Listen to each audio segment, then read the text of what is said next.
नमस्कार। भाजपचे आमदार योगेश टिळेकर यांचे मामा सतीश वाघ यांचा खुनाचा उलगडा झाला आहे।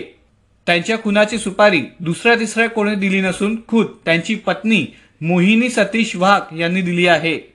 मोहिनी सतीश वाघ यांना आता फुरसुंगी येथून अटक करण्यात आली आहे। त्यांचं वय 53 वर्ष आहे। सतीश वाघ यांच्या जाचामुळे पत्नीने मारेकऱ्यांना 5 लाख रुपयांची सुपारी दिल्याचे समोर आले आहे। आपल्या सर्वांनाच माहिती आहे की सतीश वाघ यांच्या खून प्रकरणात यापूर्वी आतिश जाधव, पवन श्यामकुमार वर्मा, नवनाथ अर्जुन गुरसाळे, अक्षय हरीश जावळकर, विकास शिंदे यांना अटक करण्यात आली। आरोपी अक्षय जावळकर हा सतीश वाघ यांच्याकडे भाडेकरू म्हणून राहत होता।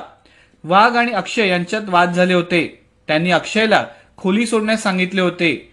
मोहिनी यांच्याशी असलेली जवळीक त्यांना खटकली होती। वाघ यांच्या जाचामुळे पत्नी मोहिनी यांनी अक्षयला पतीचा काटा काढण्यास सांगितले।